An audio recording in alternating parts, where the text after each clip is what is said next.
제가 다니다가 어떤 사업처나 아니면 가게에 갔는데 그 가게에 성경 구절을 표구해 놓은 것을 보면 굉장히 반갑습니다. 혹시 이 사업처를 운영하는 집이 기독교인인가 하는 생각도 들기도 하고, 그래서 성경 구절이 있는 달력이나 아니면 성경 구절을 표구해 놓은 것을 보면 반갑기도 하고 기독교인인가 보다라고 짐작을 하기도 합니다. 그 표구에 넣은 구절은 어쩌면 그냥 선물을 받아서 걸어 놓은 것일 수도 있겠고, 아니면 그 가정의 좌우명이나 신앙 고백 혹은 마음의 소원을 담아서 그렇게 말씀을 걸어 놓은 것일 수도 있을 겁니다. 그런데 여러분들이 아시는 것처럼 성경은 이 좋은 말씀들을 모아놓은 책이 아니라 성경은 스토리입니다. 그 성경은 스토리이기 때문에 그 문맥에서 떼어서 그 말씀을 따로 두면 원래의 의도와는 상관이 없이 잘못 이해되는 경우들도 있습니다. 사실은 이제 성경을 좀 읽어보겠다고 마음을 먹고 이번에 좀 성경을 읽어야 되겠지 생각하면 옛날에 그 성경에 나오는 그 귀한 말씀들, 뭐 원수를 사랑하라, 아니면 대접받고 싶은 대로 남을 대접하라, 오른뺨을 때리거든 왼뺨을 내놓으라, 뭐 이런 좋은 말씀들이 성경에 있을 거라고 짐작하고 성경을 읽은 분들은 대개 다 실망하죠. 마태복음부터 이상한 족보부터 시작을 해서 도대체가 알 수 없는 이야기들이 너무 많이 나오기 때문에 그렇습니다. 성경은 스토리이기 때문에 그 문맥이 굉장히 중요합니다. 아마도 사업처에 갔을 때 가장 많이 볼 수 있는 말씀이 제가 생각할 때는 욥기 8장 7절 말씀 아닐까 싶습니다. 내 시작은 미약하였으나 나중은 심히 창대하리라. 아마 이 말씀 여러분들에게도 굉장히 익숙한 말씀이죠.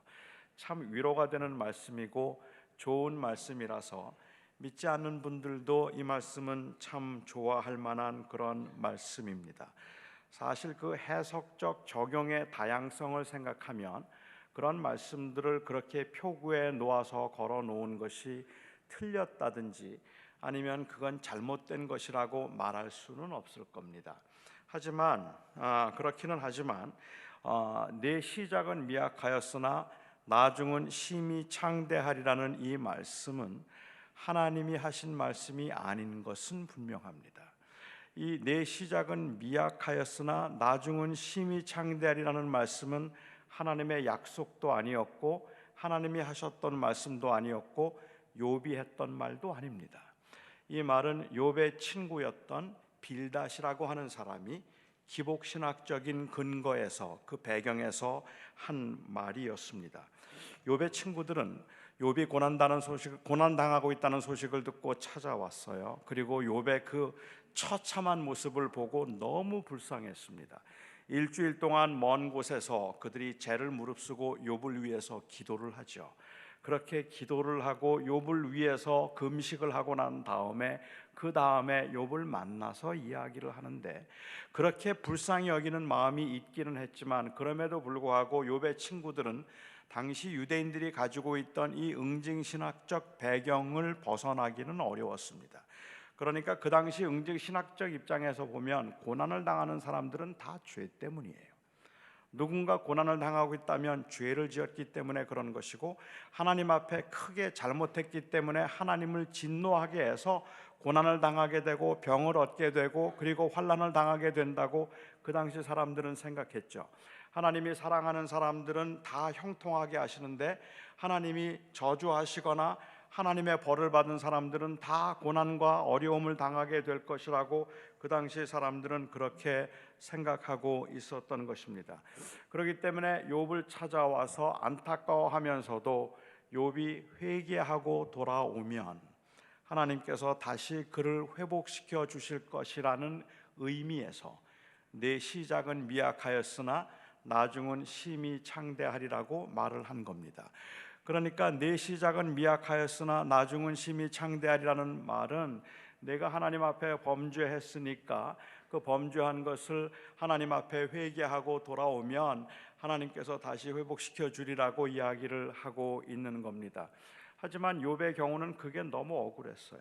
자기가 범죄했기 때문에 하나님께서 자기를 치셨다면 이건 너무 억울하다는 생각이 들었다는 말입니다. 그래서 욥기를 보면 욥의 친구들과 욥이 이야기하는 장면들을 보면 마치 욥의 친구들이 다 맞는 것처럼 보여지고 욥이 혼자 자기가 의로운 것처럼 말하는 것, 자기가 의롭다고 말하는 것처럼 들리지만 사실은 그렇지 않았던 것은 욥은 하나님 앞에서 자기가 죄인이라는 것을 알았어요. 그러니까 하나님이 죄로 인하여서 자기를 벌하신다면 그거는 어쩔 수 없어요. 당연한 거예요. 그런데 욥을 힘들게 만들었던 건 뭐냐면 하나님이 내 죄를 발견하여서 나를 이렇게 치셨다면 그거는 하나님이 그 하나님 앞에 어쩔 수 없는데 정말 하나님이 그러셨다면 어째서 너희들은 멀쩡하니? 그 이야기였어요. 왜 하나님이 너희들은 괜찮니? 너희들은 죄인이 아니니? 이 말을 욥은 계속해서 변론을 하고 있었던 것이죠. 하지만 이 빌닷의 말은 처음부터 틀렸습니다. 하나님께서 욥기를 통해서 말씀하고자 하셨던 것은 욥이 고난을 죄를 지었기 때문에 고난을 당한다는 것이 아니었습니다. 우리는 종종 고난당하는 분들에게 욥기를 읽어보라 그래요. 그런데 욥기를 읽어보라고 하는 그 의도가 무엇일까 한번 생각해 보면 왜 고난 중에 있는 사람들에게 욥기를 읽어보라고 할까?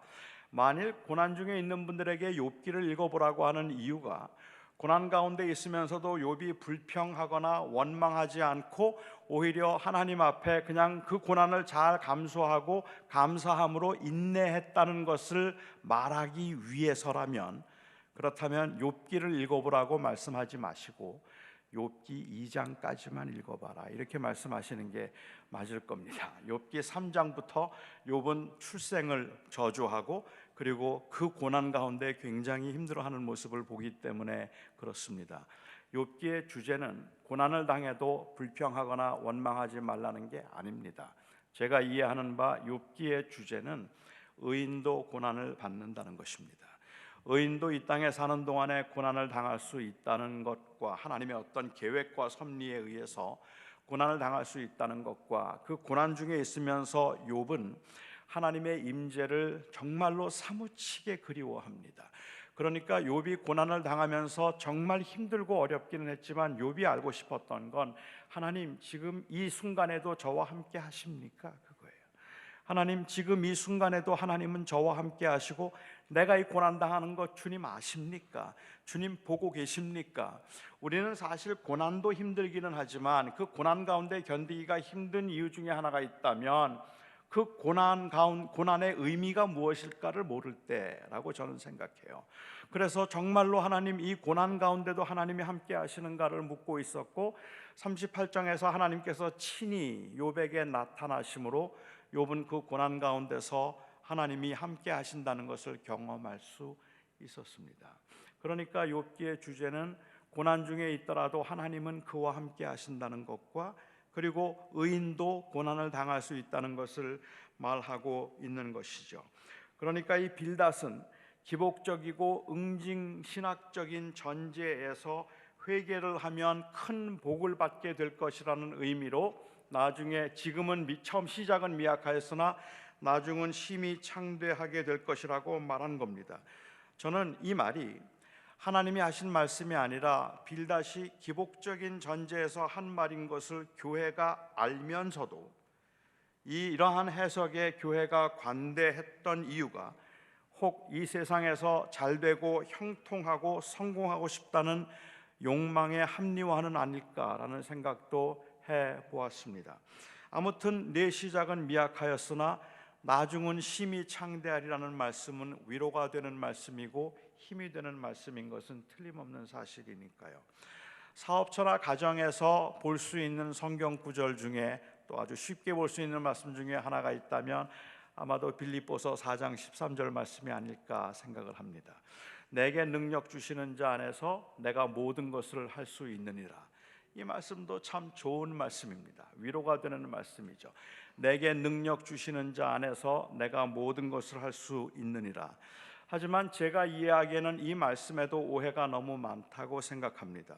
바울은 감옥에 갇혀 있으면서 모든 상황에서 하나님의 주권을 인정함으로 자족할 수 있다는 고백을, 내게 능력 주시는 자 안에서 내가 모든 것을 할 수 있다고 말했습니다.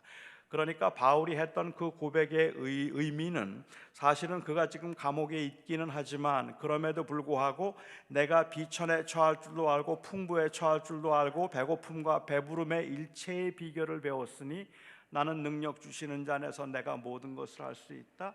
나는 그 하나님의 주권에 만족할 수 있고 자족하는 법을 배웠다고 고백을 하는 것이지, 내가 원하는 건 뭐든지 그 능력에 기대어서 뭐든지 이룰 수 있다는 고백을 하고 있는 것은 아닙니다. 하나님은 무엇이든지 할 수 있다는 것, 그것은 전능하심을, 하나님의 전능하심을 믿는 우리 모두의 고백입니다. 하지만 많은 그리스도인들은 사실은 하나님의 능력을 의심하고 있는 것이 아니라 하나님의 의지를 의심하고 있는 것이라고 보면 맞을 것 같아요. 그러니까 하나님이 하실 수 있는가라는 질문은 이 말씀 앞에서 그렇게 적합한 질문이 아닐 거라는 말입니다. 주님께서 이 대구 내일교회를 대구에서 가장 큰 교회로 만드실 수 있을까요? 아멘. 아니, 대구가 뭐예요? 하나님께서는 이 대구 내일교회를 이 한국에서 가장 큰 교회로 부흥시켜 주실 수 있을까요? 아멘. 1년 안에 해 주실 수 있을까요? 아멘. 하나님은 하실 수 있어요. 하나님은 지금 여러분은 형편없고 그리고 참 버겁게 살아가고 있지만 여러분이 지금 운영하고 있는 그 사업처를 아주 큰 사업처로, 그 큰 사업으로, 큰 기업으로 만드실 수 있을까요? 아멘. 우리 청년들, 지금 여러분들의 성적이 그냥 CCD 뭐 그 정도인 거 알아요. 그렇지만 주님께서 오늘 강권적으로 역사하셔서 이번 학기 마칠 때쯤이면 올 A가 되게 하실 줄로 믿습니까? 아멘. 하나님은 전능하신 분이에요. 못하실 게 없는 분이에요. 다 하실 수 있어요. 그런데 해 주실까요?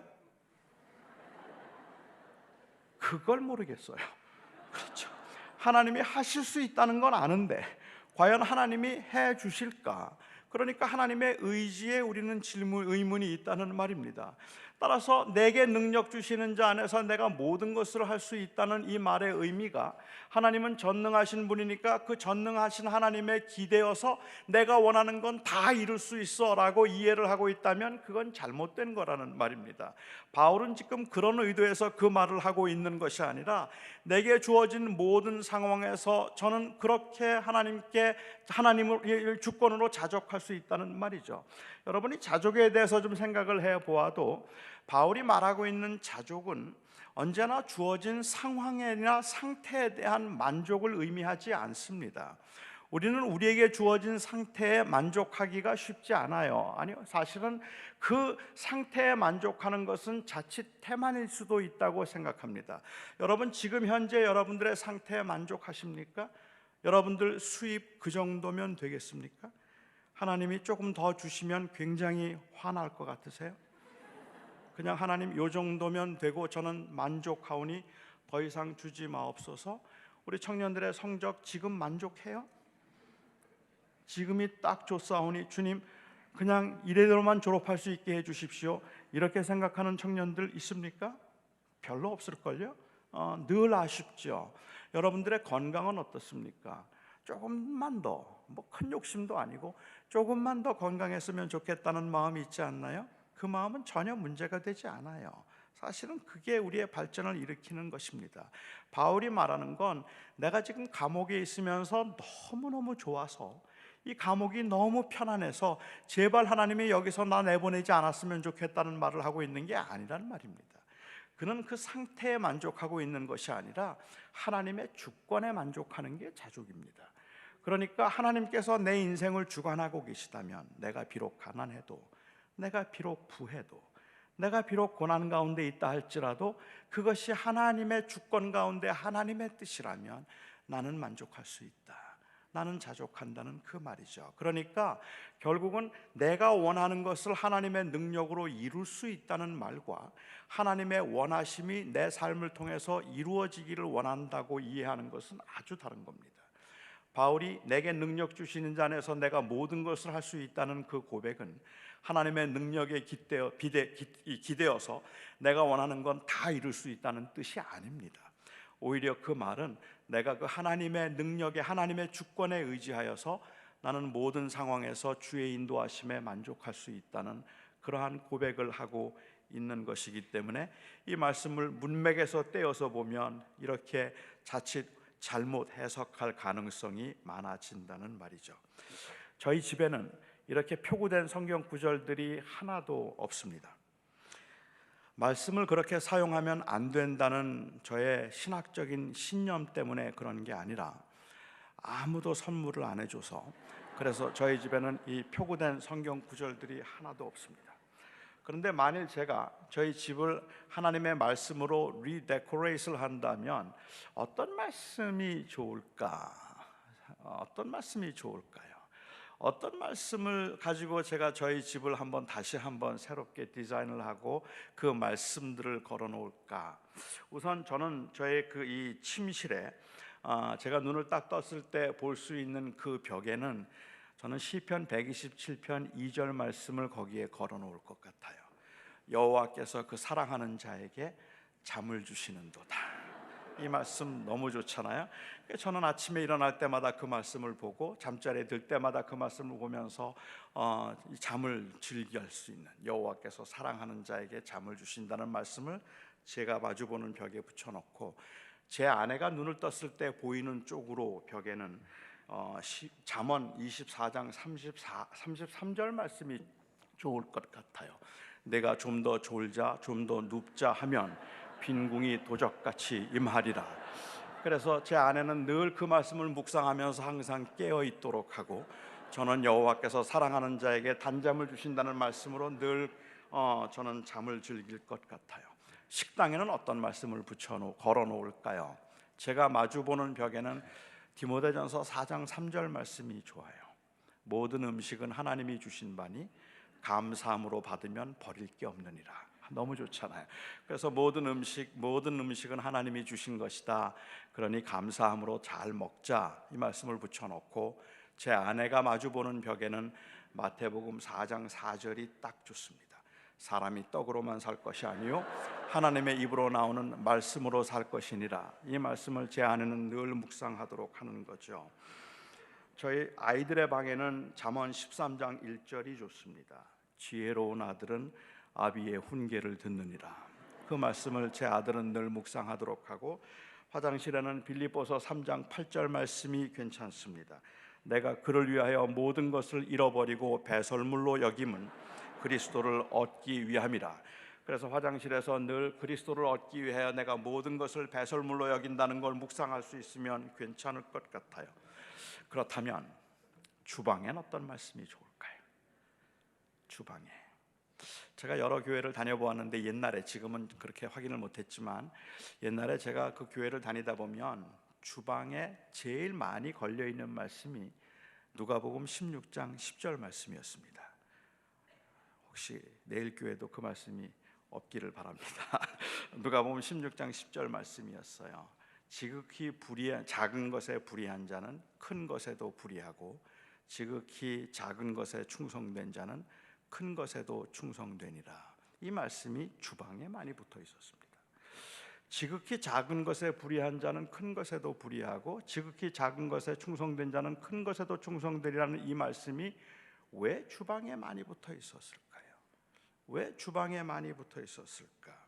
아마도 그것은 주방에서 하는 일들, 청소하는 일, 설거지하는 일, 음식을 만드는 일들은 다 작은 일들이고, 선교, 설교, 예배, 제자 훈련, 이와 같은 일들은 다 큰 일이라고 생각하는 이 이원화된 사고 때문일 거라고 저는 생각을 했습니다. 성경을 공부하고 제자 훈련을 받는 것은 교회에서 굉장히 중요하고 귀한 일이고, 그 외의 일들은 그렇게 중요하지 않은 그런 일들을 도와주기 위해서 존재하는 그러한 일이라는 생각이 은연중에 사람들의 마음속에 있습니다. 제 아내가 별로 좋아하지 않는 단어 중에 하나가 이 내조라는 단어입니다. 교회에서 누가 제 아내에게 목사님 내조 잘하세요라고 말하면 유난히 그런 날은 기분이 나빠서 돌아와서는 저에게 아주 힘들게 만드는데, 이 내조라는 말, 그 말 자체에 대한 불만을 가지고 있는 것은 아닌 것 같고, 이 말에 대한 인식에 대한 불만이 제 아내에겐 좀 있는 것 같아요.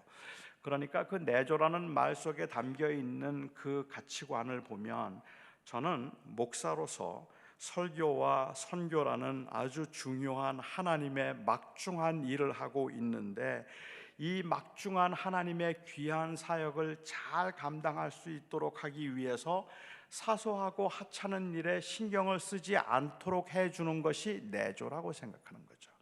그러니까는 이 설교와 선교 이런 일들을 잘하고 목회를 잘할 수 있도록 집에서 아이들로 인하여서 신경 쓰지 않고 뭐 음식하는 것, 빨래하는 것들을 잘 보조해 주므로 훌륭한 일을 하고 있는 제가 그 훌륭한 일을 잘할 수 있도록 뒤에서 뒷바라지를 하는 것, 그것이라고 생각을 하니까 이러한 이원화된 생각에서 볼 때는 결국은 내가 하고 있는 일들은 제 아내가 하고 있는 일들은 제가 하고 있는 일들을 잘할 수 있도록 도와주는 하찮은 일 정도라고 생각을 하는 거죠. 사실은 가정에서 아이를 돌보는 일도, 그리고 가정에서 맡겨진 그 일들을 감당하는 것도 하나님이 나에게 맡기신 사명이라 이것도 하나님의 일이라고 생각을 하고 정말로 자부심과 그리고 또한 긍지를 가지고 할 만한 일인데도, 그런 일들이 아니라 이런 것들은 사실은 다 하찮은 일인데 목사가 더 중요한 일을, 남편이 더 큰 일을 하도록 하기 위해서 그런 일들을, 그런 하찮은 것에 신경 쓰지 않도록 하는 것이 내조라고 생각하면 그 존재적으로 종속되었을 뿐만 아니라 존재적으로 더 열등하다는 생각을 갖게 만든다는 거예요. 그것 자체를 소중하게 여기지 않기 때문에 그런 겁니다. 이건 틀림없이 이원화의 현상이라고 저는 생각을 하는데, 아마도 사람들이 이런 인식을 가지도록 만드는데 크게 기여한 사건이 있다면 오늘 본문에 나오는 사건이 아닐까 생각을 합니다. 오늘 본문의 사건을 보면 예수님께서는 주방에서 일하던 마르다보다는 주님 앞에서 턱을 괴고 말씀을 듣고 있던 마리아를 주님은 더 칭찬하신 것처럼 보이기 때문에 그렇습니다.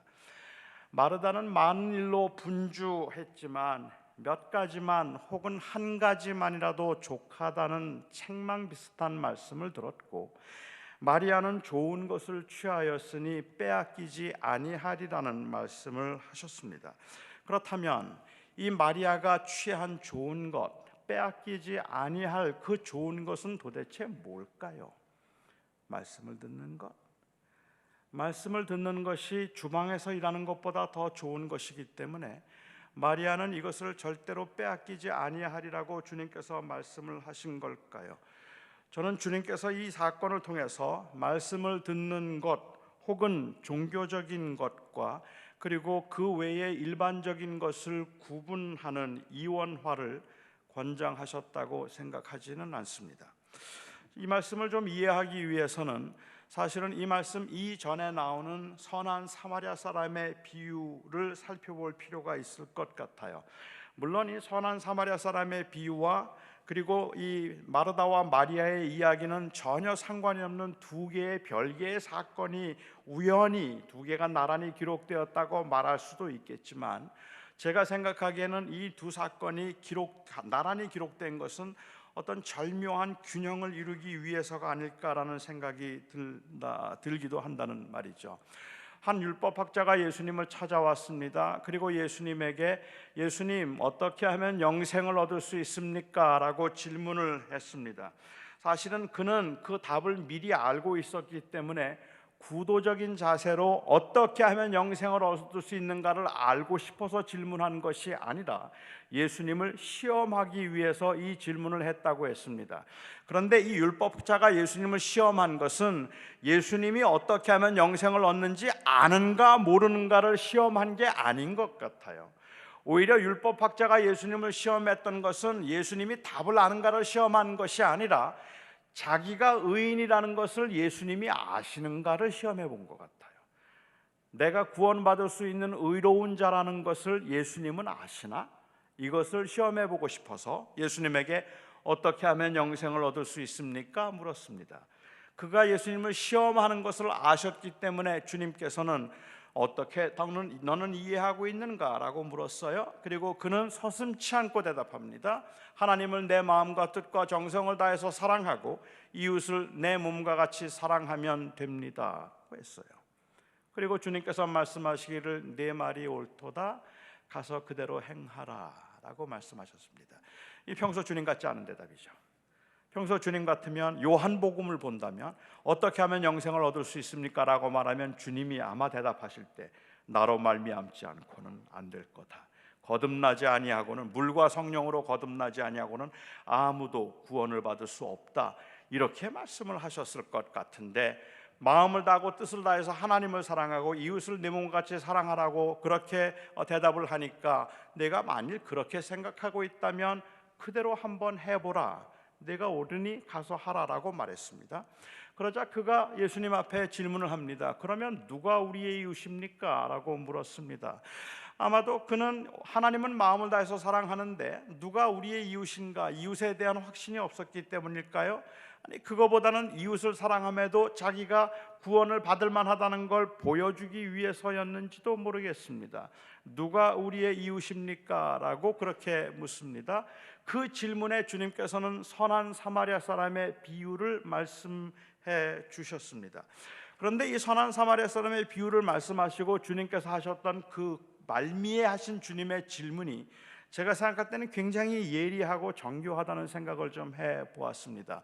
왜냐하면 이 율법학자가 누가 우리의 이웃입니까? 라고 묻고 있는데 주님은 선한 사마리아 사람의 비유를 말씀하시고 난 다음에 이 강도 만난 사람에게 누가 이웃이 되었느냐, 다시 말하면 강도 만난 사람은 누구를 이웃이라고 생각하겠는가라고 주님께서 물으셨다는 겁니다. 이건 오늘날 우리 교회 현실에도 좀 비슷하게 들어맞는 말씀인 것 같기도 합니다. 교회에 물어보세요. 오늘 교회들에게 물어보세요. 누가 우리의 이웃입니까? 교회는 어렵지 않게 대답합니다. 소외된 사람이 우리의 이웃입니다. 가난한 사람이 우리의 이웃이고, 병자들이 우리의 이웃이고, 그리고 약자들이 교회의 이웃입니다라고 대답해요. 우리는 그게 정답인 걸 알고 있어요. 누가 우리의 이웃이냐고 말하면 우리의 이웃은 약한 사람들이고 가난한 사람들이고 병자들이에요. 그런데 약자들과 소외된 사람들에게 가서 물어보세요. 누가 우리 이웃이, 당신들의 이웃이냐고. 그들은 교회를 말하지 않아요. 교회가 그들의 이웃이라고 말하지 않아요. 왜냐하면 그들이 정말 어려울 때 찾아온 적이 별로 없었어요. 우리는 늘 그들이 이웃이라고 말을 하지만 그들은 우리를 이웃이라고 여기지 않는 것이 문제라는 말입니다. 그러니까 누가 우리의 이웃이냐는 질문보다 오히려 주님께서 이 율법학자에게 물으셨던 질문은 이 강도 만난 사람은 누구를 이웃이라고 생각하겠는가라고 오히려 반문하고 계셔서 그가 이웃을 사랑한다고 말하지만 사실은 이웃을 사랑하지 않는 것임을 주님께서는 말씀하셔서 자기는 구원에 이를 수 있다고 생각하지만 여전히 거기에 미흡하다는 것을 강조하신 말씀이라고 볼 수 있을 것 같습니다. 유대인들은 이웃 사랑하는 게 그렇게 어렵지 않았어요. 여러분들도 이웃 사랑하는 거 그렇게 어렵지 않을 수 있습니다. 제가 그 방법을 가르쳐 드릴까요? 어떻게 하면 이웃 사랑이 쉬울까? 이웃이 누구인가 하는 것을 정의하는가에 따라서 이웃 사랑이 쉬워집니다. 이웃이란 나와 뜻을 같이 하며 나와 늘 같은 생각을 가지고 나와 비슷한 수준에 있는 사람이 이웃이다, 이렇게 생각을 하면 이웃이 쉬워집니다. 유대인들은 그렇게 생각했어요. 우리의 이웃이 누굽니까? 라고 말하면 세리들 이웃일 수 없어요.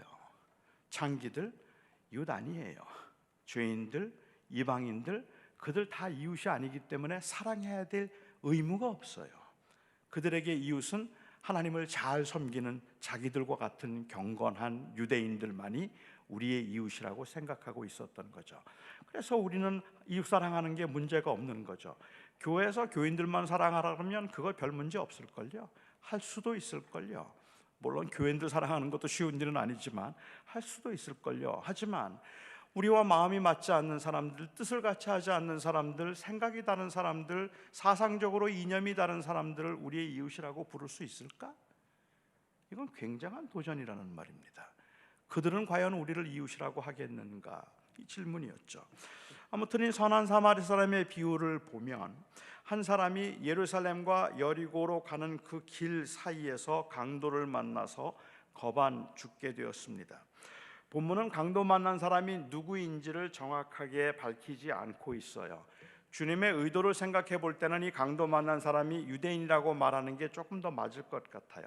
사마리아 사람이었다면 사마리아 사람을 사마리아 사람이 도와준 거는 어쩌면 또 그 끼리끼리의 이웃에서는 그럴 수 있는 이야기니까, 그러니까 유대인인데 사마리아 사람이 도와주었다는 게 더 적합한, 그러한 적당할 것 같기는 한데, 하지만 본문이 정확하게 누구인지를 말하고 있지 않으니까 뭐 한국 사람이라 그래도 크게 차이는 없을 거라고 생각을 합니다.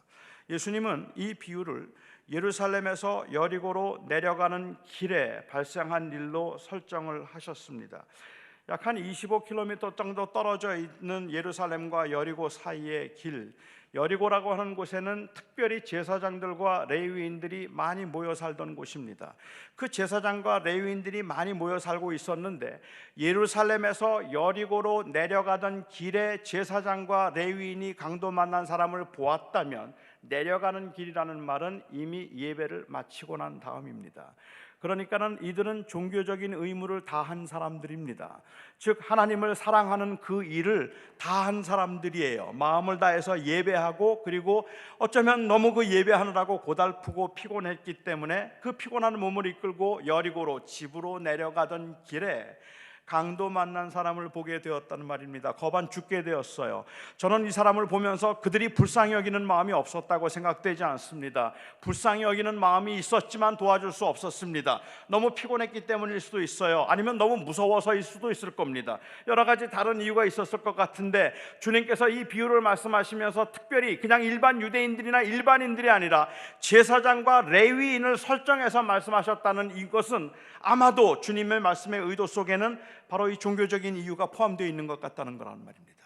그러니까는 이들은 하나님 앞에 예배와 제사를 다함으로 하나님을 마음을 다해 사랑하는 그 일을 행하고 난 후에 강도 만난 사람을 보았는데, 강도 만난 사람을 보았지만 그가 하나님 앞에 의무를 다했다는 그 이유로 그의 그 이웃을 사랑하는 문제를 소홀히 여기고 그냥 지나간 사람들인 거죠.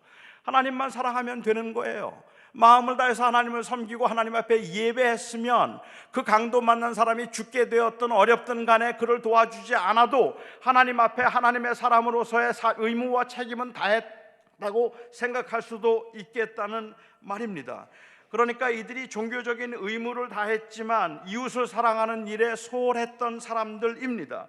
이웃을 사랑해서 그들의 필요를 채워주지 않은 채 종교적 의무를 다함으로 마음을 다해서 하나님을 사랑한다라는 그 고백의 문제점이 사마리아 사람의 비유에 나타난다는 말이죠. 그리고 난 다음에 바로 이어서 오늘 본문의 사건이 기록되어 있는 겁니다. 그러니까 이 사건을 보면서 말씀을 듣는 것 혹은 종교적인 일, 이 말씀을 듣는 것을 종교적인 행위로 보아서 말씀을 듣는 것이 주방에서 일하는 것보다 더 중요하다고 말하거나, 교회에서 말씀을 배우고 말씀을 듣는 것이 사회 정의나 아니면 일상적인 삶에서의 책임보다 더 우선되어야 된다고 말하는 것은, 주방에서 그렇게 말함으로 주방에서 힘들게 일하고 있는 사람을 도와주지 않아도 된다고 보는 것은, 이것은 선한 사마리아 사람의 비유와 상충된다는 말입니다.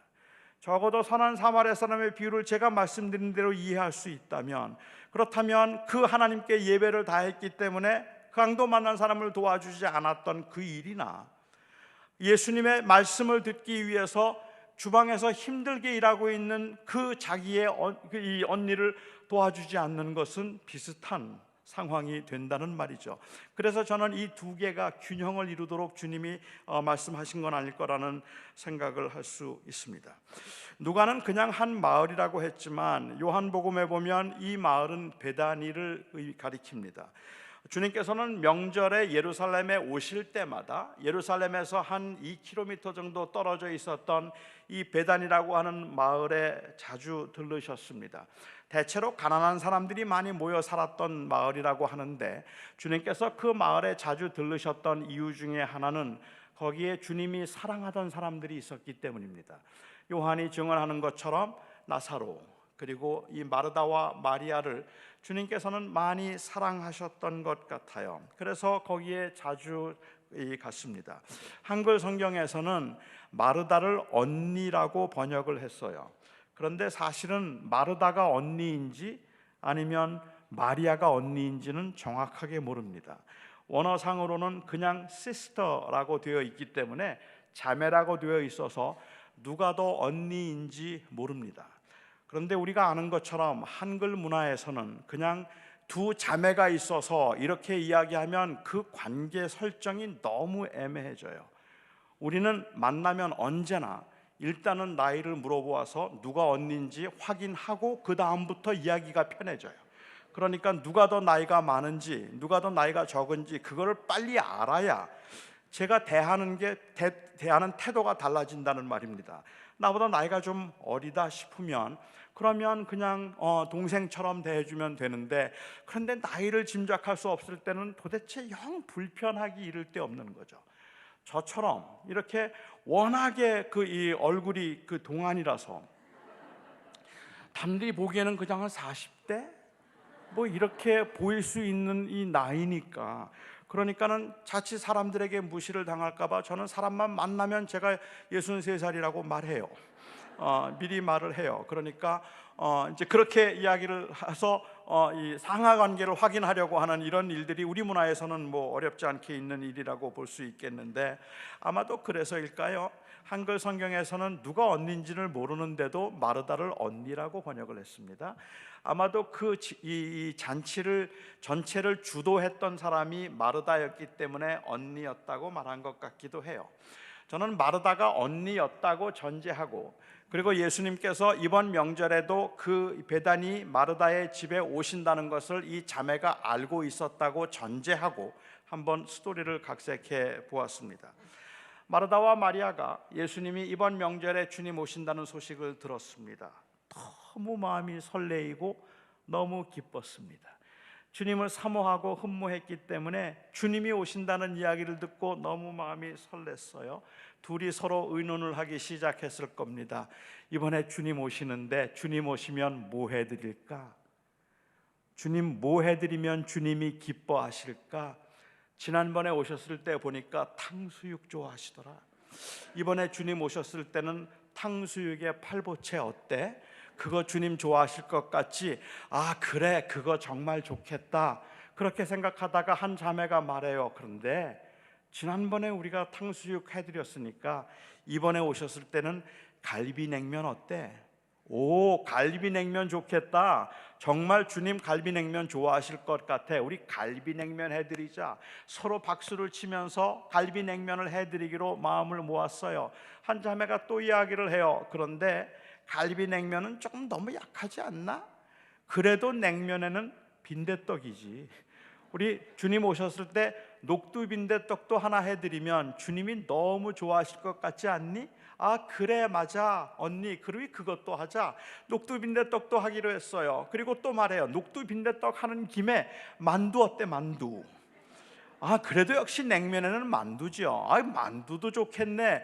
주님을 좋아하는 만큼, 주님께 조금이라도 더 해드리고 싶은 그러한 마음이 있는 만큼 그냥 그렇게 다 해드리고 싶었어요. 그래서 냉면에 갈비, 만두, 녹두빈대떡에 나물 몇 가지로 그렇게 합의를 보고 그렇게 해드리기로 했습니다. 너무 설레이는 마음을 가지고 흥분해서 의논을 했던 겁니다.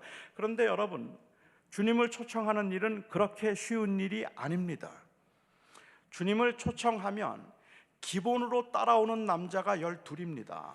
그렇기 때문에 어김없이 잔치가 되어버려요. 그래서 12명의 남자들이, 그 식성 좋은 남자들 다 함께 따라오죠. 그뿐만 아니라 동네의 유지들 찾아오죠. 아픈 사람들, 문제 있는 사람들 주님과 상담하겠다고 찾아오죠. 이건 뭐 어김없이 큰 잔치가 될 수밖에는 없는 상황이죠. 그들은 아마도 그렇게 알고 준비를 했을 거예요. 그리고 드디어 주님께서 오셨습니다. 역시 이번에도 12명의 남자들이 쭉 따라 들어왔습니다. 주님과 일행이 도착하니까 마르다의 마음이 분주해지기 시작했어요. 아무리 일찍부터 음식을 준비해도 손님들이 오면 바빠지는 법 아닙니까? 뭐 전을 미리 부쳐놓겠습니까? 국수를 미리 삶아놓겠습니까? 그러니까는 먼 거리 여행하시느라고 엄청 피곤하실 텐데, 그때가 점심이었다고 가정하고 주님께서 시장하실 텐데 빨리 맛있는 거 해드려야 되겠다는 그 주님을 향한 마음이 크면 클수록 마르다는 마음이 조급했어요. 주님 빨리 맛있는 거 해드려야 되는데 얼마나 시장하실까? 우리 손님들 오셨는데 빨리빨리 하자, 빨리빨리 하자. 열심히 음식을 준비하고 음식을 장만하고 열심히 하는데, 그렇게 바쁘면 바쁠수록 마음이 분주해지는 거죠. 너무 바빠서 막 정신없이 일을 하다 보니까 마리아가 안 보여요. 마리아 어디 간 거야? 이렇게 바쁘고 힘든데 마리아 도대체 어디 간 거야? 마리아를 한참 찾다 보니까 마리아가 예수님 발 앞에 앉아서 말씀을 듣고 있어요. 아마도 마르다는 그 마리아를 보면서 자꾸 계속 눈짓을 했겠죠. 그리고 아마 그 눈을 마주치고 나오라고, 마리아가 마르다를 보았을 겁니다. 빨리 나오라고, 바쁘니까. 그런데 마리아가 마르다를 보고 난 다음에 본 척도 안 하고 주님을 또 보고 있어요. 그리고는 그 앞에서 아무리 신용을 하고 아무리 애를 써도 마리아가 이제는 눈도 주지 않습니다.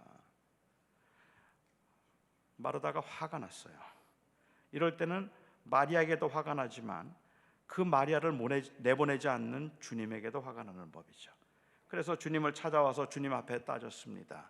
주님, 나 혼자 일하게 내 동생이 두는 것을 주님께서는 상관치 아니하십니까? 나 혼자 이렇게 고생하고 힘들게 있는데 주님 어찌하여서 그냥 내버려 두십니까? 내 동생을 명하여, 마리아를 명하여 나를 도와주라 하소서. 이때 마르다는 주님의 어떤 반응을 기대하고 있었을까요? 어떤 반응을 그가 기대하고 있었을까요? 평소에 주님이시라면 주님께서는 어떤 반응을 하셨을까요? 제가 알고 있는 주님이라면 저는 마리아를 책망하셨을 것 같아요. 마리아야, 너 솔직히 좀 얌체라고 생각하지 않니? 저 언니 저렇게 지금 발을 동동 구르면서 힘들게 지금 일하는 것 좀 봐. 저렇게 힘들게 일하고 있는데 너 혼자 이렇게 말씀 듣겠다고 앉아있으면 이게 되겠냐? 나가서 언니 좀 도와주지? 이게 주님답지 않습니까? 말씀을 듣는 것도 좋지만 행함이 더 중요하니라. 그러니 가서 사랑을 실천하라. 이렇게 주님이 말씀하시는 게 더 주님답지 않느냐는 말입니다. 아니 조금 양보하면 주님께서 오히려 마리아에게 마리아야, 지금 언니가 너무 힘드니까 언니 좀 도와주고 나중에 오늘 저녁에 너한테는 따로 해줄게, 이렇게 말씀하시는 게 주님 같아요. 그런데 주님께서 뜻밖의 마르다를 책망하신 것 같습니다. 오히려 마르다를 보고 말씀하시기를, 마르다야 마르다야, 내가 너무 많은 일로 분주한 것 같구나. 몇 가지만 하든지 혹 한 가지만이라도 족하니라. 마리아가 이 좋은 것을 취하였으니 빼앗기지 아니하리라 라고 그렇게 말씀을 하셨습니다. 주님께서 이 말씀을 하셨는데, 그러면 몇 가지만 혹은 한 가지만이라도 족하다고 말씀하신 주님의 말씀의 의도는 무엇이었을까? 주님을 기쁘시게 하겠다고 정성을 다해서 준비한 그 음식이 부담스럽다는 의미일까요? 아니면 주님께서는 먹는 것보다는 말씀을 듣는 것을 더 좋아하기 때문에 음식 만드느라고 그렇게 일하지 말고 내 말을 좀 들으라고 주님께서 말씀하고 계시는 걸까요?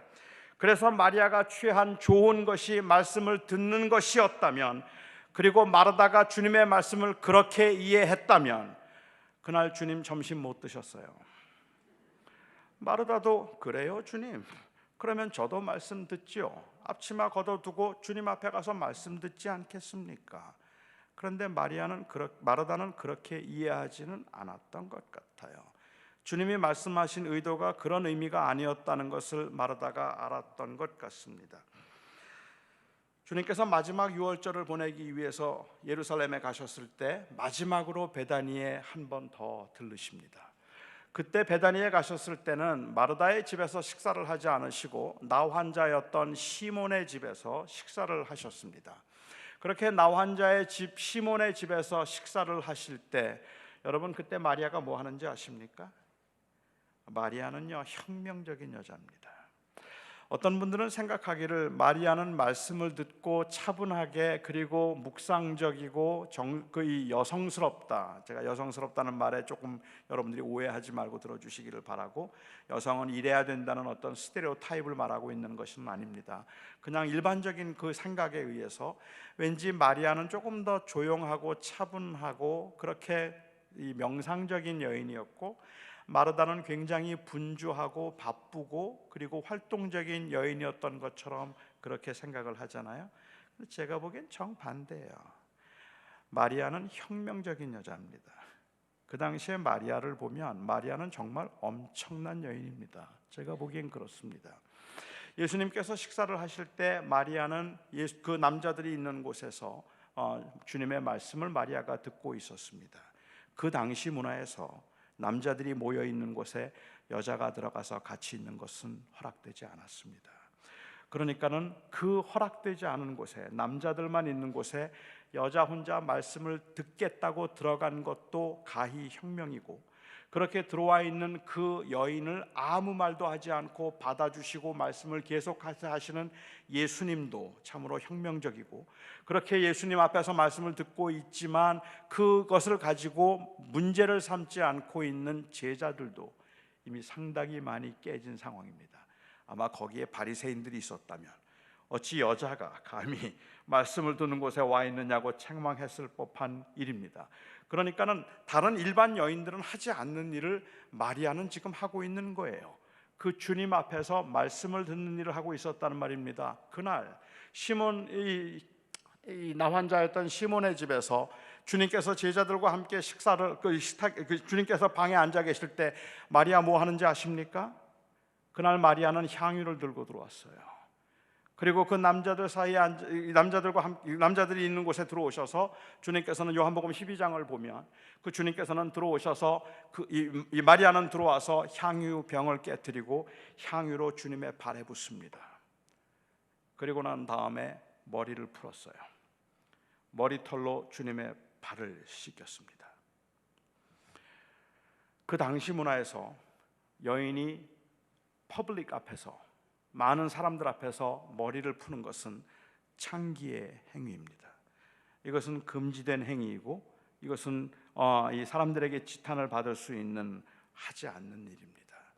그런데 아마도 마리아가 알았는지 몰랐는지 마치 주님의 마지막 유월절 장사를 지내는 것처럼 주님의 몸에 향유를 붓고 자기의 머리를 풀어서 주님의 발을 씻기는 엄청난 일을 하고 있었습니다.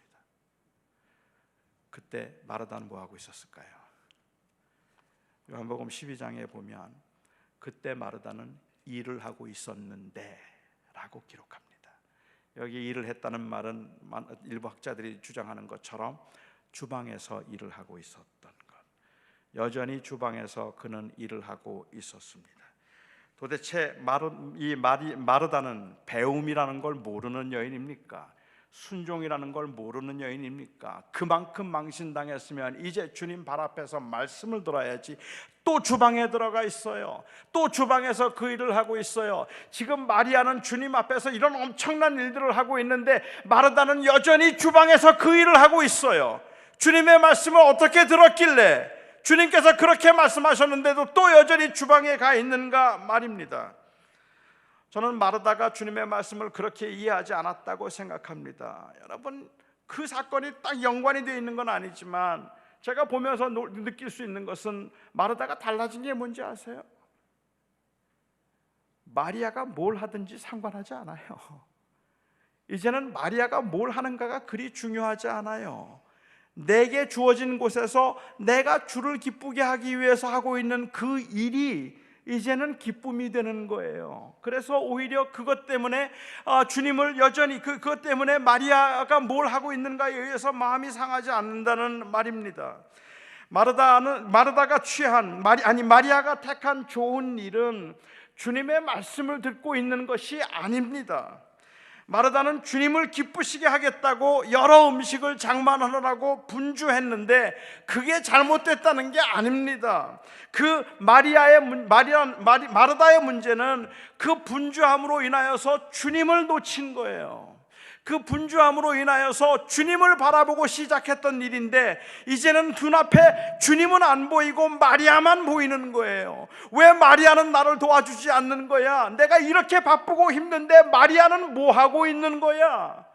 마리아가 취한 좋은 것이란 그냥 단순히 말씀을 듣고 있는 것이 아니라 마리아가 취한 좋은 것은 여전히 주를 바라보고 있는 거라는 말입니다. 그 주님을 바라보고 있었다면 마르다는 주님을 바라보면서 시작한 일인데, 주님을 기쁘시게 하겠다고 시작한 일인데, 일이 너무 많아서, 일이 너무 피곤해서 점점 그 기쁨은 분노로, 불평으로 만들어지기 시작하고 그 마음속에 있던 기쁨은 사라지고 오히려 원망이 점점 깊어져 갔다는 말이에요. 왜 아무도 나를 도와주지 않는 거야? 내가 이렇게 힘들고 버거운데 왜 아무도 나를 도와주지 않고 아무도 나에게 관심을 갖지 않는 거야? 내가 이렇게 힘든데. 원래는 주님을 기쁘시게 하겠다고 한 일인데 언제부턴지 마르다의 마음속에 마리아만 가득 찼어요. 그 다음부터는 이 일은 기쁜 일이 아니었습니다. 이 사건은 단순히 주방일이 더 중요한가, 성경 공부가 더 중요한가에 관한 말씀이 아닙니다. 이 사건은 단순히 설교나 목회가 더 거룩한 일인가, 아니면 주차 봉사나 혹은 유아를 관리하는 일이 더 거룩한 일인가를 말하고 있는 것이 아닙니다. 거룩함은 무엇을 하는가로 결정되는 게 아닙니다. 거룩함은 무엇을 하는가로 결정되는 것이 아니라 누구를 위해서 하는가로 결정되는 것입니다. 그러니까 거룩함은 무엇을 하는 것이 거룩한 것이 아니라 그 일이 누구를 위한 일인가에 의해서 거룩함이 결정된다는 말입니다. 여러분, 이 설교가 거룩한 일이라고 생각하십니까? 설교가 거룩한 일입니까? 설교가 하나님의 일입니까? 아닐걸요. 제가 오늘 이 설교를 하면서 제 마음속에 온통 어떻게 하면 설교를 조금 더 잘해서 여러분들에게 인정을 받고 내가 좀 더 이름 있는 그러한 설교자가 되어서 조금 더 명예와 그리고 부를 누리면서 살 수 있을까 하는데 온통 관심이 있어서 어떻게 하면 여러분들이 예수 그리스도를 온전히 바라보며 그 예수 그리스도로 인해서 만족하며 살 수 있게 할 수 있을까라는 그 마음보다 어떻게 하면 내가 인정을 받고 좋은 목사고 훌륭한 목사라는 말을 들을 수 있을까에 궁극적인 관심을 가지고 이렇게 설교를 하고 있다면 이건 세속입니다. 이거는 저의 영광을 위해서 하고 있는 세속입니다. 거룩함은 무엇을 하는가로 결정되는 게 아니라 누구를 위해서 하는가로 결정되는 겁니다. 주방에서 하는 일도, 주차장에서 하는 일도 주를 위한 일이면 거룩한 일입니다. 설교도, 전도도, 선교도 자기를 위한 일이면 그게 세속이 되는 겁니다. 우리에게 주어진 그 모든 상황에서 예수 그리스도를 바라보아서 주를 위해서 그 일을 한다면 우리는 어떤 일의 종류에 의해서 거룩함과 세속을 나눌 수가 없다는 말이에요. 여러분들이 현재 주어진 곳에서 일하고 있는 그 모든 일들이, 가정에서 일하는 것들, 병원에서, 직장에서, 학교에서, 그리고 또한 그 가게에서, 여러분들이 어디에서 일을 하고 있든지 여러분들에게 주어진 현장에서 주를 위하여 살아가고 있을 때 그 일은 거룩한 일입니다. 저는 현대 교회가 마르다의 실수를 범하고 있다고 생각합니다. 그리스도의 영광을 위해서 사역을 시작했지만 한 영혼이라도 더 구원하겠다는 간절한 마음을 가지고 우리가 믿고 있는 주님의 사랑을 그 전하고 싶다는 열망에서 시작했지만 어느 때부터인지 너무 분주해졌어요. 너무 마음이 복잡합니다. 사실 하는 게 많다는 건 문제가 되지 않습니다. 저는 음식을 한 가지라도 더 맛있는 것을 해드린다는 건 전혀 문제가 되지 않는다고 생각을 하는데, 그런데 문제가 되는 것은 언제부턴지 이 많은 일들이 부담이 되기 시작하는 거죠. 그리고 자꾸 짐이 되기 시작하는 겁니다. 그러다 보니까 함께 하지 않는 사람들, 도와주지 않는 사람들이 점점 더 섭섭해지기 시작했다는 것이 문제입니다. 아니, 그것보다 더 큰 문제는 주님을 기쁘시게 하겠다는 명목으로 시작한 일이 결국은 자기의 성취와 자기의 의의가 되어서 성공이 목표가 되고, 그리고 형통이 동행의 증거가 되는, 이렇게 증거가 되므로 주님을 놓치게 되었다는 것이 문제라는 말입니다. 저는 제가 처음 목회를 시작하고 그리고 사역을 하겠다고 하나님 앞에 헌신을 하면서, 저는 제가 그렇게 큰 교회를 하거나 아니면 큰 목회를 해서 영광을 누리겠다는 생각을 하지 않고 시작했습니다. 정말 주님이 원하시고 주님이 기뻐하시는 대로 주의 부르심을 따라서 하나님의 말씀을 잘 이해하고 공부해서 전하겠다는 마음 가지고 제가 목사가 되었어요. 그게 처음 시작할 때의 마음인데, 27년 제가 목회를 하면서 내가 언제 울었나, 언제 웃었나 돌아보면 제가 울고 분노했던 거의 모든 순간들, 나 이제 그만할 거라고 그렇게 이 투정을 부리면서 그냥 다 그만두고 싶었던 때, 그때는 주님께 실망했던 때가 아니라 사람들에게 실망했을 때였습니다. 그러니까 저는 주님을 보고 시작했는데 사역을 하면서 사람만 보이더라고요. 교회가 부흥할 때는 그냥 좋고요, 조금 어렵거나 힘들면 그냥 낙심이 되어서 아무것도 하기가 싫어지더라는 말입니다. 나는 처음 시작할 때는 그런 마음으로 시작하지 않았는데, 내가 고난이라 할지라도 환난이라 할지라도 주를 바라보며 주님이 기뻐하시는 일을 하겠다고 사역을 시작했는데, 언제부턴지 주님이 기뻐하시는 일하면 어디든지 가겠습니다가 아니라, 하나님 왜 이렇게 이 사람들은 나를 도와주지 않는 겁니까? 왜 이 사람들은 나를 알아주지 않는 겁니까? 그게 못마땅하고 그게 원망이 되어서 불평과 그리고 이 불만과, 그리고 또한 그래서 생기는 그 비교의식과 억울함, 이런 것들이 저의 삶에 부끄럽지만 제 목회 현장에서 언제나 자주 경험했던 것들임을 고백하지 않을 수 없습니다. 저의 목회 현장에서 제가 제일 힘들었던 것은 어쩌면 주님을 보는 것이었는지도 몰라요. 주님은 안 보이고 자꾸 사람만 보였으니까 사람 때문에 웃었고 사람 때문에 울었는데, 그 사람 때문에 생기는 그 이 유혹과 그리고 또한 그 시련 가운데 주님을 바라보지 못한 채 그냥 주저앉은 경우들도 너무 많았기 때문에 그렇습니다. 여러분, 목사도 마리아가 될 수 있습니다. 목회도 마리아가 될 수 있습니다. 다시 말씀드립니다. 마리아는 아무 문제가 없어요. 마리아에게 문제가 있는 게 아닙니다. 그런데 마르다에게 있어서는 그 목사도 목회도 선교도 경건도 심지어는 그것조차도 때로는 우리가 주님을 바라보지 못하게 막는 장애물이 될 수 있다는 말입니다. 제가 저희 한길교회 교인들에게 설교를 하면서 그렇게 설교를 한번 한 적이 있습니다. 저는 아무것도 아닙니다 라는 제목을 가지고 세례 요한에 관한 설교를 하면서, 설교 목회자는 아무것도 아닙니다. 세례 요한이 예수님의 그 신발끈을 묶기도 감당치 못하겠다고 말했던 것처럼, 목사는 오직 예수 그리스도만 존귀케 하고 그리스도만 드러낼 뿐이고 목사는 아무것도 아닙니다. 오직 예수 그리스도만이 전부이십니다. 목사를 보지 마시고 예수를 보세요. 이렇게 설교했어요. 그러고 난 다음에 어떤 반응 보이는지 아세요? 교인들이, 나중에 들은 이야기지만 교인들이 그렇게 말을 해요. 아멘 그랬거든요. 아멘 그랬는데, 그리고 난 다음에 교인들이 보인 반응은, 우리 목사님 설교 오늘 들어봤어? LA에 있는 목사 중에 우리 목사님처럼 저렇게 겸손하게 설교하는 사람 봤어? 우리 목사님처럼 저렇게 설교할 수 있는 겸손한 목사 없을걸? 우리 목사님이 진짜 최고 아니야? 저는 아니요, 나 아니라니까, 예수라니까요. 알아요. 그렇게 말하는 목사님이 참 귀하단 말이에요. 여전히 저를 보고 있더란 말이에요. 그리고 저를 바라보고 있는 그 교인들에게 만족해서 그래서 기뻐하는 제 모습이 보인다는 말이에요.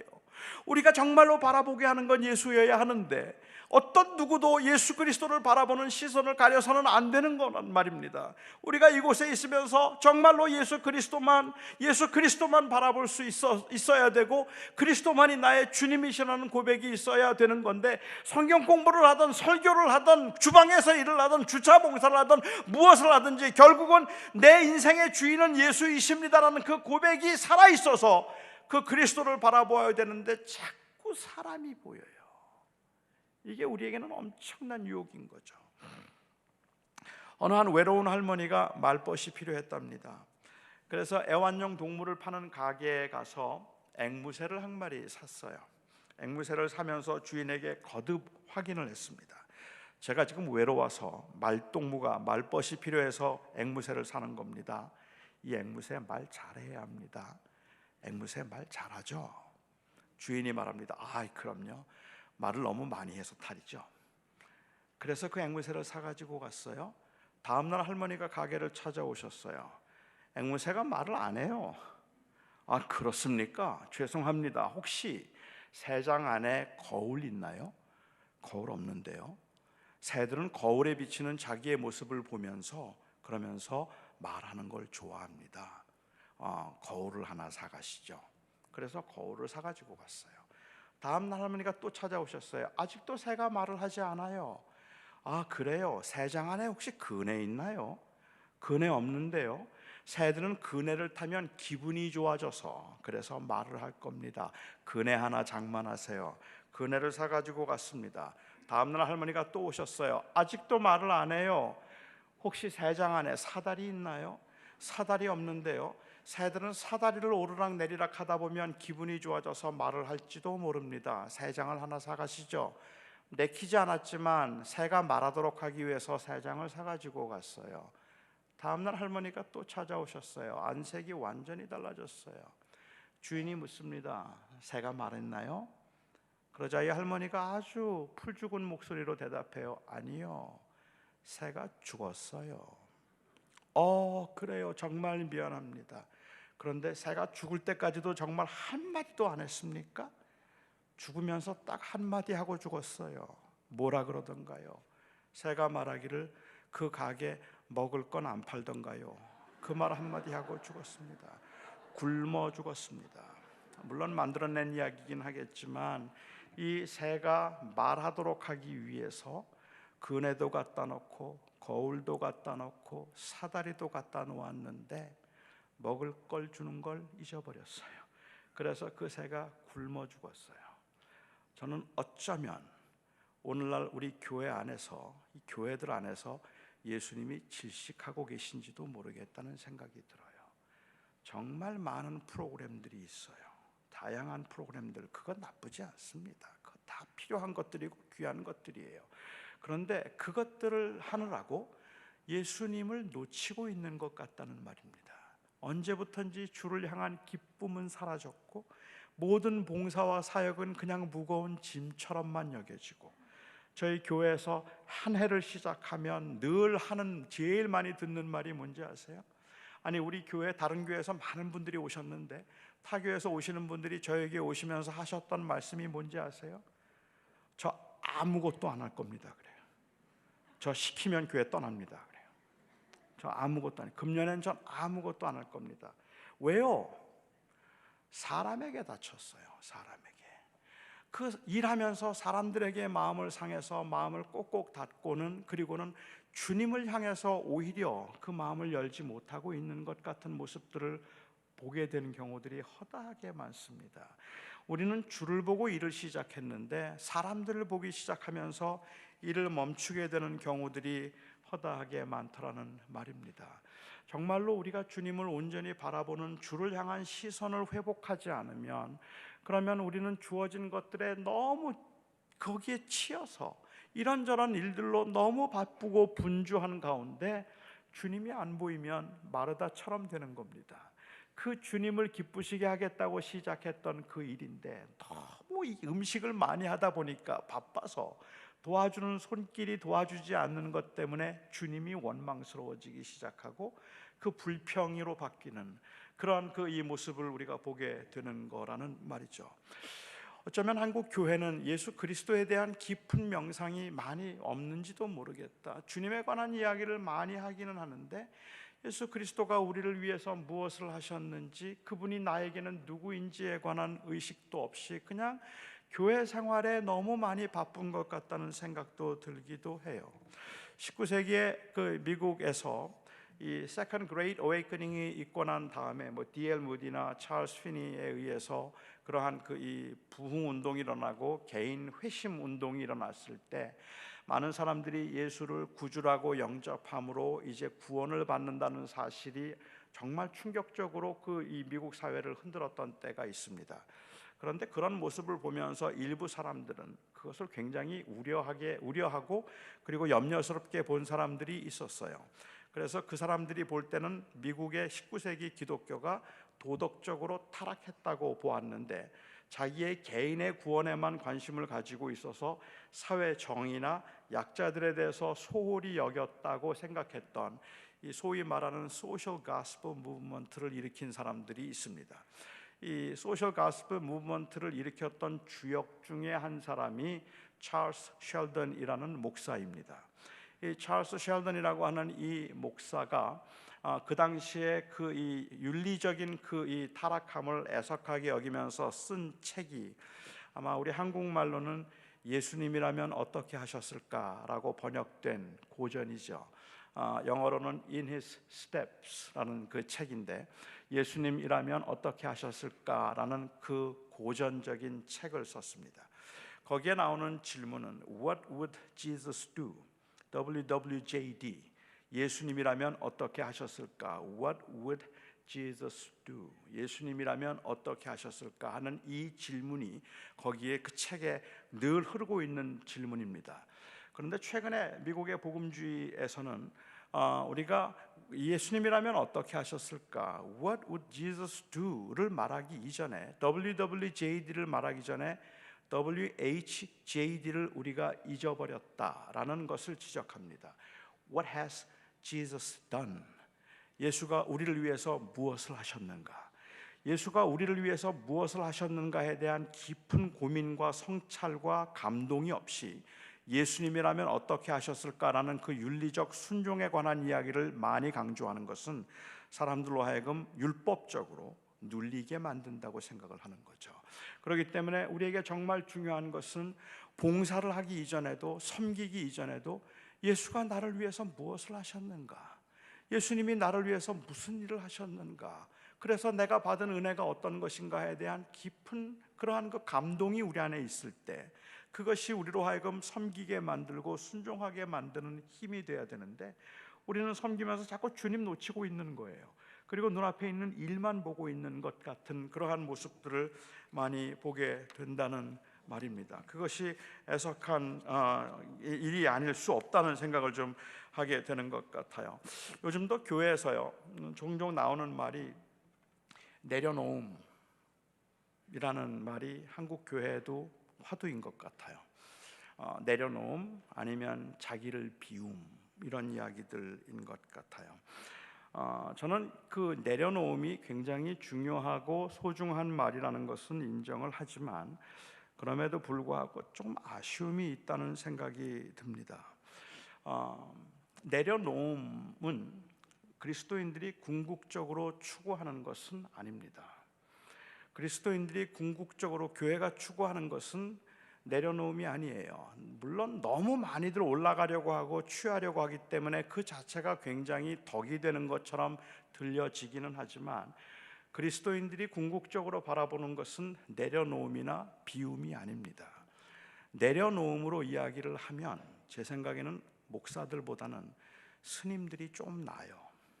그 스님들이 더 많이 내려놓으신 것 같아서, 내려놓음을 추구하고 있는 현대에서는 심지어는 교회에서조차도 스님을 초청해서 그 스님에게서 강론을 듣기도 하는 것 같아요.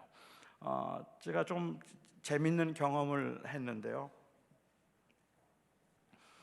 며칠 전에 제가 이제 호텔에 있으면서 낮에 그 TV를 봤어요. 근데 이제 그 TV를 보는데 기독교 방송 설교가 나오더라고요. 그래서 제가 이제 그 기독교 방송을 보는데, 바로 그 기독교 방송 전에 불교 방송이 있더라고요, 채널이. 그래서 제가 불교 방송을 틀었는데 거기 스님이 말씀을 하시는 거예요. 근데 그 스님의 강론의 내용이 뭔가 하면, 여러분, 할 수 있다 마음 먹으면 하는 겁니다. 그런데 우리가 마음을 비우고 그냥 내가 할 수 있다 생각하면 합니다.